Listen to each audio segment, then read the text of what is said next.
জয়শা magic, সেই magic চলছে officially. সেই ম্যাজিক দেখার অপেক্ষা আমার কাছে মনে হয় ম্যাক্সিমাম 24 থেকে 36 ঘন্টায় বাংলাদেশ ক্রিকেটের ভবিষ্যৎ বিশ্বকাপে, আপকামিং ওয়ার্ল্ড কাপে বাংলাদেশ শেষ পর্যন্ত খেলবে নাকি বয়কটে যাবে, বাংলাদেশের ম্যাচেস গুলো কি ভাগাভাগি হবে নাকি কোনো একটা পার্টিকুলার ভেন্যুতেই প্রপোজ করা হবে, বাংলাদেশের দাবি শেষ পর্যন্ত মানা হবে কি হবে না, এই যে প্রশ্নগুলো তৈরি হয়েছে, এই প্রশ্নের উত্তর খুঁজতে গিয়ে Bangladesh cricket board, BCCI, ICC সবার ঘাম ঝরছে।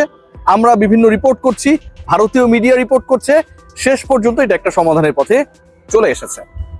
আলোচনা কি ঘটনা ঘটতে যাচ্ছে আজকে আমার কাছে মনে হয় যতটুকু খবর আমার কাছে এসেছে তাতে এটা মোটামুটি একটা সমাধান হয়েই গেছে। আনুষ্ঠানিক ঘোষণার অপেক্ষা মাত্র। তার আগে আপনাদের জানাতে চাই, এই শীতে যারা ঝকঝকে চকচকে কাপড় ওয়াশ করতে চান ব্যবহার করতে পারেন অরিক্স ক্রিস্টাল ওয়াশ, যার 2-in-1 ফর্মুলা আপনার কাপড়কে দিবে নিত্য নতুন লুক। যে আলোচনাটা করতেছি সেই আলোচনার সবচেয়ে ইম্পর্টেন্ট পার্ট যেটা, সেটা হচ্ছে আজকে ফাইনালি আইসিসি এবং বিসিসিআই বসেছে এবং জয়শা, যিনি একই সাথে একসময় বিসিসিআই সচিবের দায়িত্ব পালন করেছেন, তিনি সবচেয়ে শক্তিমান ছিলেন, পরবর্তীতে আইসিসি চেয়ারম্যানের দায়িত্বে গেছেন, সেই জয়শা তিনি একটা নিউট্রাল রোল নিয়েছেন যেন বাংলাদেশের বিশ্বকাপকে নিয়ে যে ধরনের সংকট তৈরি হয়েছে সেটা নিরসন হয়। প্রথম কথা যেটা, সেটা হচ্ছে বাংলাদেশের বিশ্বকাপ ভেন্যু পরিবর্তিত হচ্ছে, বাংলাদেশের বিশ্বকাপ ভেন্যু পরিবর্তিত হচ্ছে। দ্বিতীয় পয়েন্ট যেটা আপনাদেরকে একটু আশ্বস্ত করি, বাংলাদেশের খেলা শ্রীলঙ্কাতে হবে, এটাও মোটামুটি ডান। তৃতীয় যে পয়েন্ট, বাংলাদেশের ক্ষেত্রে আইসিসি, জয়শা, বিসিসিআই শেষ পর্যন্ত যে নমনীয় রোলে যাচ্ছে, এটার পেছনেও কিন্তু আসলে আমাদের গাটস এবং একই সাথে এই মুহূর্তে রিয়েলিটি অনেক বেশি জড়িত। আইসিসি যদি বাংলাদেশের ম্যাচেসের ব্যাপারে এমন কোনো সিদ্ধান্ত গ্রহণ করে, বিসিসিআই যদি এমন কোনো সিদ্ধান্ত গ্রহণ করতে চায় যে বাংলাদেশের ভেন্যু চেঞ্জ করা হবে না, বাংলাদেশ চেয়েছে বাংলাদেশের ম্যাচেস করে শ্রীলঙ্কায় খেলতে, সেটা হবে না, বাংলাদেশের দাবি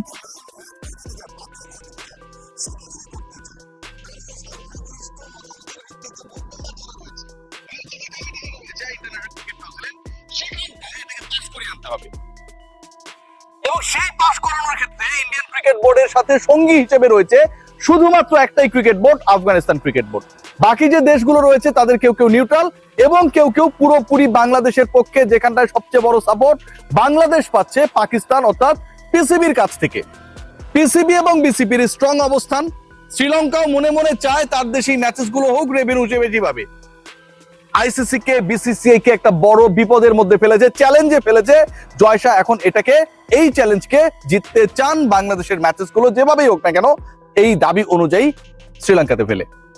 এবং এটার সবচেয়ে ইন্টারেস্টিং পার্ট যেটা, সেটা হচ্ছে ইন্ডিয়ান ক্রিকেট বোর্ড যারা এই আয়োজন করছে, বিশ্বকাপ তো তাদের, সেই ইন্ডিয়ান ক্রিকেট বোর্ডের যদি আমরা দেখি, প্রেজেন্ট যদি আমরা দেখি, তাহলে একই ইস্যুতে ইন্ডিয়ান ক্রিকেট বোর্ড তাদের পয়েন্ট ছাড়ে নাই।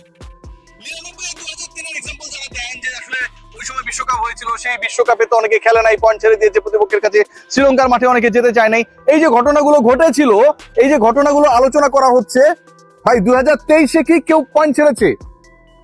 2025-এর বাস্তবতায় কি পাকিস্তান, ইন্ডিয়া পয়েন্ট ছাড়ছে না। ভেন্যু চেঞ্জ করে হলেও খেলা এনশিওর করা হচ্ছে। 99-এর বাস্তবতা, 2003-এর বাস্তবতা থেকে 2020-এর পরবর্তী বাস্তবতা, ইভেন এশিয়া কাপও যখন হাইব্রিড মডেল হয়, যখন সেটার আয়োজক থাকে পাকিস্তান, শুধুমাত্র ইন্ডিয়ার সিকিউরিটি কনসার্নের কারণে বাংলাদেশের তখন সিকিউরিটি কনসার্ন খুব বেশি ভ্যালিড, কারণ ওই একই কারণে মুস্তাফিজকে কলকাতা নাইট রাইডার্স বাদ দিয়েছে, বিসিসিআই তাকে বাদ দেওয়ার ডিসিশন দিয়েছে, গভর্নমেন্ট সেই সিদ্ধান্ত নিয়েছে। মুস্তাফিজুর রহমান তো ইন্টারেস্টিংলি শুধু আইপিএল এর পার্ট না, he is going to be a very vital influential part of Bangladesh national cricket team in India. Mustafiz তো সেখানটাও থাকবে। যেই সরকার, যেই বোর্ড, যেই আয়োজকরা মুস্তাফিজকে আইপিএল এ সিকিউরিটি দিতে পারবে না, আইপিএল কি ইনসিকিউর হয়? তা তো না। আইসিসি টুর্নামেন্ট থেকে কোনোভাবে এটা ইনসিকিউর না। সেই তারাই মুস্তাফিজকে এবং মুস্তাফিজের মতো আরো প্রায় 13, 14, 15, 16 জন মুসলিমকে, যেহেতু ধর্ম নিয়ে আলোচনা হচ্ছে, সিকিউরিটি এনশিওর করতে পারবে। এটা অবান্তর একটা ব্যাপার।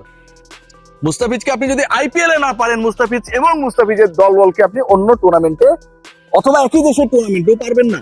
সো বাংলাদেশের যে পয়েন্ট, এটা খুবই ভ্যালিড পয়েন্ট। প্রত্যেকটা ক্রিকেট বোর্ড, প্রত্যেকটা দেশ, আইসিসির ফুল মেম্বার যারা, এই ব্যাপারটায় খুব বেশি এগ্রিড যে যেই ঘটনাটা ঘটেছে, এবং এখানটা পিসিবি একটা বড় রোল প্লে করছে, মহসিন নাকভি, যেখানটায় দুতিয়ালি করে বাংলাদেশের ম্যাচেস গুলো শ্রীলঙ্কায় ফেলানো মানে এটা পিসিবির কাইন্ড অফ জয়। এশিয়ার ক্রিকেটে তাদের একটা বড় প্রভাব এনশিওর হবে, কারণ Bangladesh is a big market. BCCI সেই জায়গাটাতে বড় ধরনের কোনো ঝুঁকি নিতে চায় না। বাংলাদেশকে বাদ দেওয়া মানে টেনশন বাড়বে, আইসিসিতে বিভক্তি তৈরি হবে পিসিবির নেতৃত্বে। এশিয়ান ক্রিকেট কাউন্সিলে বড় ধরনের একটা ইমব্যালেন্স তৈরি হবে, এবং যেই এশিয়ান ক্রিকেট কাউন্সিলের চেয়ারম্যান এই মুহূর্তে বাংলাদেশের আমিনুল ইসলাম বুলবুল। Thinking all this issues right now, BCCI, ICC is the other part of the BCCI. আমরা সবাই জানি জয়শা তারা সহজ সমাধানের চেষ্টা করছে, which is going to be very much challenging. বাংলাদেশের ম্যাচে শ্রীলঙ্কায় দিয়ে দেওয়া এটা চ্যালেঞ্জ না, চ্যালেঞ্জটা অন্য জায়গায়। বাংলাদেশের ম্যাচে শ্রীলঙ্কায় দিয়ে দেওয়ার থেকে চ্যালেঞ্জ হচ্ছে ইংল্যান্ডকে রাজি করিয়ে শ্রীলঙ্কায় নিয়ে খেলানো। তারা তাদের ওয়ার্ল্ড কাপ প্রিপারেশনের মধ্যে রয়েছে, ওয়ার্ল্ড কাপের ওয়ান অফ দ্য কন্টেন্ডার্স এর একটা।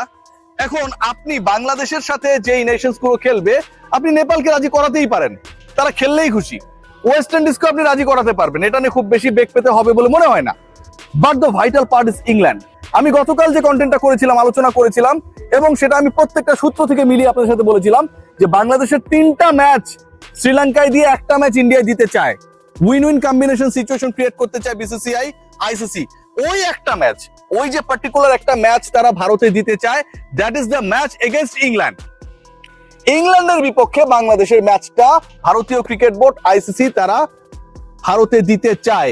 যতটুকু তাদের নিজের ইচ্ছা এখানটায় কাজ করছে, তার থেকে অনেক অনেক বেশি ইন্টারেস্ট ইংল্যান্ডকে ওখানে খেলানো, ইংল্যান্ডের খেলার ইচ্ছা। এই 3টা ম্যাচ এবং একটা ম্যাচ, এই যে ইকুয়েশনটা, এটাতেই বাংলাদেশের ক্রিকেটের বিশ্বকাপে অংশ নেয়ার ইস্যুটা একটা জায়গায় আটকে আছে। বাংলাদেশ বিশ্বকাপ বয়কট করবে না সেক্ষেত্রে, এটা যেমন সত্য, আবার একই সাথে বিসিসিআই, পিসিবি, আইসিসি, বিসিবি, এই যে 4টা পার্ট আছে, এখানটায় বাংলাদেশকে আপনি 3 ম্যাচ দিলেন, এটা খুবই আন্ডারস্ট্যান্ডিং যে আপনি একটা ম্যাচ দিলেন না, চাইলে দিতে পারতেন, চাইলে কনভিন্স করতে পারতেন, ইংল্যান্ডের সাথে আপনি বসতে পারতেন, একটা ম্যাচই তো শ্রীলঙ্কায় গিয়ে খেলতো, এই ইস্যুস গুলো আপনি ক্রিয়েট করতে পারতেন।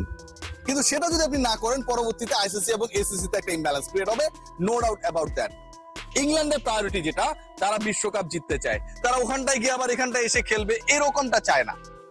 বাংলাদেশের তো সকল ম্যাচেস আপনি ওখানটায় নিয়ে যেতে পারবেন না, সকল ম্যাচেস নিয়ে যেতে পারবেন না। নেপালের সাথে যে ইংল্যান্ডে খেলা হবে, ওয়েস্ট ইন্ডিজের সাথে যে ইংল্যান্ডে খেলা হবে, সেগুলো তো ইন্ডিয়াতেই হবে। এই দলগুলোকে আপনি কনভিন্স করে ইন্ডিয়াতেও খেলাবেন, শ্রীলঙ্কাতেও খেলাবেন, দ্যাট ইজ দ্য পয়েন্ট। এবং এখানটা ইন্টারেস্টিং একটা পয়েন্ট রয়েছে।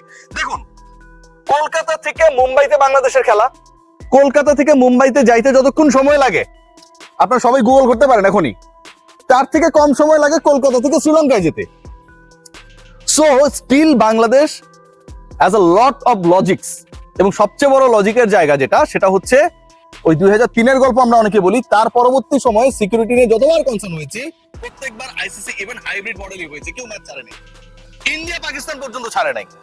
সো বাংলাদেশ যেহেতু এই সিকিউরিটি কনসার্ন জানিয়েছে, which is very much logical, সেই জায়গাটায় বাংলাদেশ পয়েন্ট ছেড়ে দিবে এবং পরবর্তীতে এই টেনশনটা আরো এক্সিলারেট করবে।